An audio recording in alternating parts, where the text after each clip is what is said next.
ሀሴትን ብዙ እየደከመችና እያለቀሰች ትገኛለች። ግን ደግሞ አሁንም ላይ አልተገናኘችም። የሚገርም ነገር ነው። ወይዘሮ ሚላ ግን ልጅሽ ሀና ነች፣ ትክክለኛ ልጅሽ። ብትመጣም እርግቧ የአንቺ ልጅ እንዳልሆነች ታውቂዋለሽ። ጋዜጠኛውም የአንቺ ልጅ ካልሆነችስ እንዴት አድርገሽ ታኖሪያታለሽ እያለ እሷንም ጥያቄ በጥያቄ አብዝቶባቸዋል። ሰላምም የኛ ላይ ካልሆነች ደግሞ እንዴት ቤተሰቦች ናት ብለን እንይዛታለን ብላ ትላለች። ጋዜጠኛውም ደግሞ የእናንተ ልጅ እርግቧ ብዙ ችግርና መከራ ያሳለፈች መሆኗን ሁላችንም እናውቃለን። በዛ ላይ ደግሞ የውስጥ የስነ ልቦና የደረሰባት ይኖራልና በሚዲያ ላይ ያልወጣ በድብቅ የኖረ ሊኖር ስለሚችል መጀመሪያ አውቄ ነው እንዴት ነው የእናንተን ማንነት አውቄ ነው የማስተዋውቃችሁ እያለ ጋዜጠኛውም ይላታል። ወይዘሮ ሚላ ግን ሁሉንም ነገር በሀዘን ላይ ትገኛለች። ሰላሙ አለይኩም ወራህመቱላሂ ወበረከቱ። ውድ ኢትዮጵያውያን እንዴት ናችሁ? እንዲሁም ለክርስቲያን ወገኖች ሰላም ጤና ይስጥልኝ ብያለሁ። ላይክ እና ሰብስክራይብ አትርሱ ውዶቼ። እናመሰግናለን ስለምታበረታቱን። ኖላዊ ክፍል ዛሬ መጥቻለሁኝ። 37 ላይ ላይክ እና ሰብስክራይብ አትርሱ። ደግሞ ሰብስክራይብ ያደረጋችሁ ደግሞ የደወል ምልክቷን በመጫን ቤተሰብ ሁኑ ማለት ነው። እንግዲህ ዛሬ ላይ ያያችሁት በአንድ ላይ ሰላም፣ ወይዘሮ ሚላ፣ ባዩሽ ነው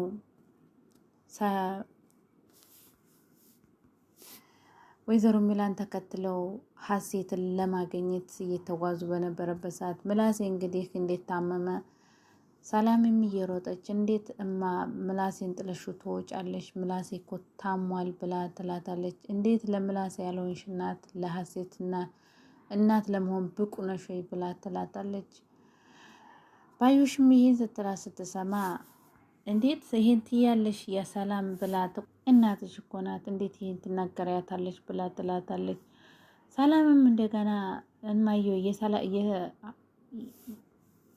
የሀሴትን መምጣት ሁላችንም እንፈልገዋለን፣ ደግሞም ምላሴ ዝግታሞ እንዴት ጥለነው እንሄዳለን ትላታለች። ወይዘሮ ሚላም ልጇን ለማግኘት በጉጉት እየጠበቀች ስለነበረ ምላሴ ደግሞ ምን ይሆናል ብላ ትላት። ሰላም ደግሞ እማዬ ጤነኛ ነሽ ወይ ብላ ትናገራታለች።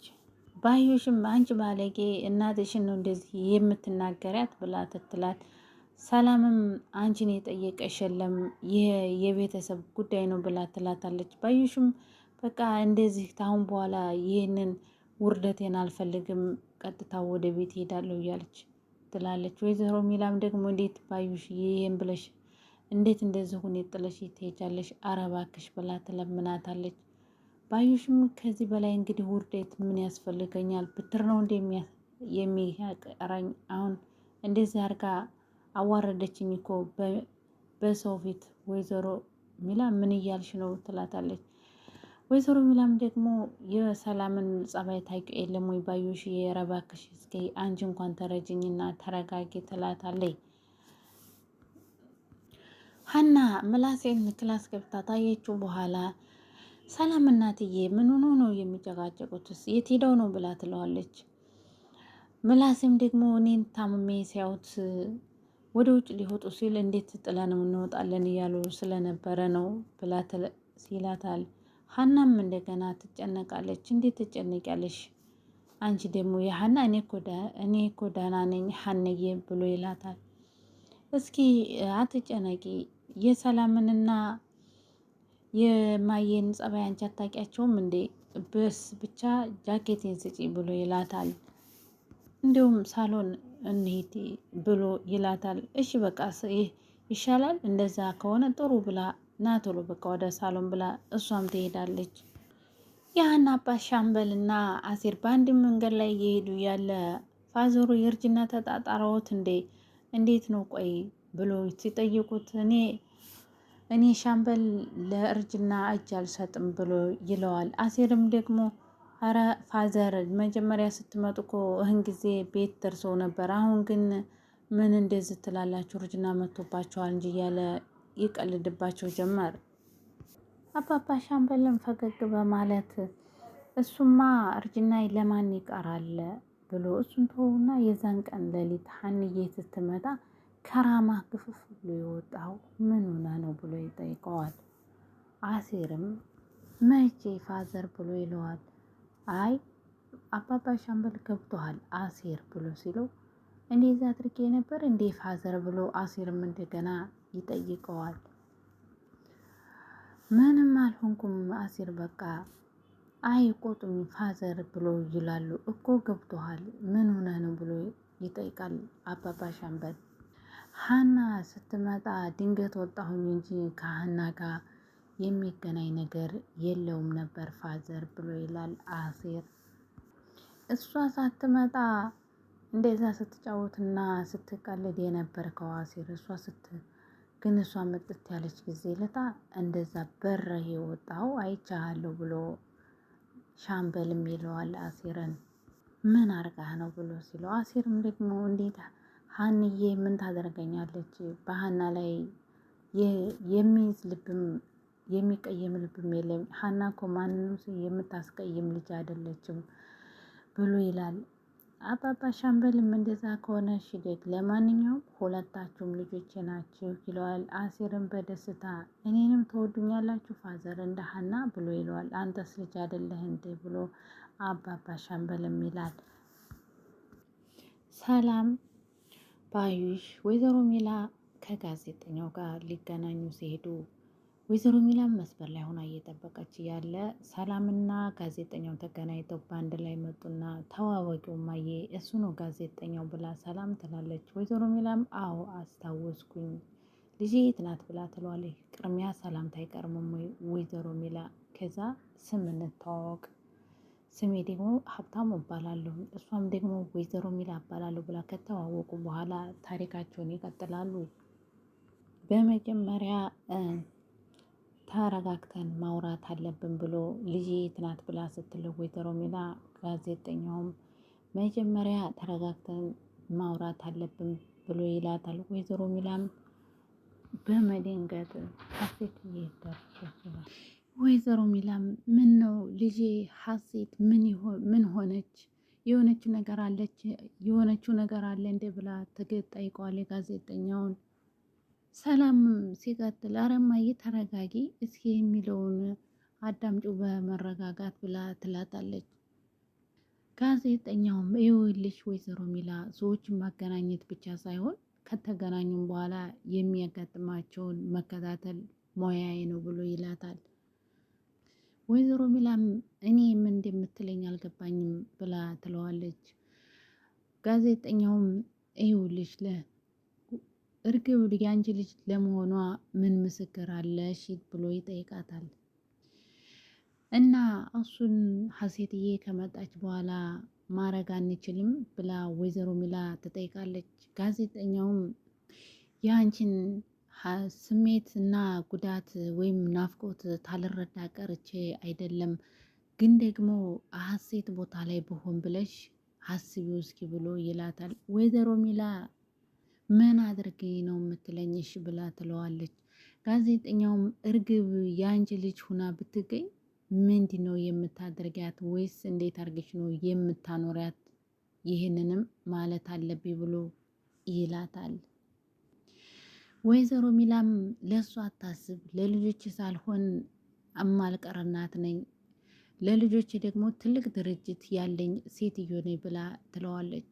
ጋዜጠኛውም እሱ ብቻ አይደለም ወይዘሮ ሚላ ችግሩ ብሎ ይላታል።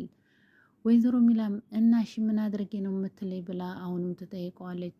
ጋዜጠኛውም ተርግብ ጋር 16 ዓመታት ተራርቃችሁ የኖረች ልጅ ናችሁና እናት ይህ በ16 ዓመት ውስጥ ምን እንዳጋጠማትና በምን ችግር እንዳለፈች በምን ችግር እንዳደገች አናውቅምና እሷን የስነ ልቦና ሚዲያ ላይ ያልገለጠችው ሊኖር ይችላል። ሌላም ነገሮች ይኖራሉ እና ተረጋግተን ነገሩን ማየት አለብን ብሎ ይላታል። ወይዘሮ ሚላም ደንገጥ ብላ እና ልጅሽ ችግር ህመምተኛ ናት እያልከኝ ነው ብላ ትላለች። እንደሱ አይደለም፣ እንደዛ አላልኩም። ምናልባች ከዚህ በፊት እንዳለ ልምድ ነው ተነስቼ እንደዚህ እያልኳችሁ ያለሁት ብሎ ይላታል።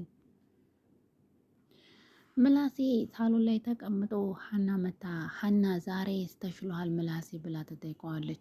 ምላሴም አዎ ዛሬ ተሽሎኛል በጣም ነቅቻለሁኝ ብሎ ይላታል።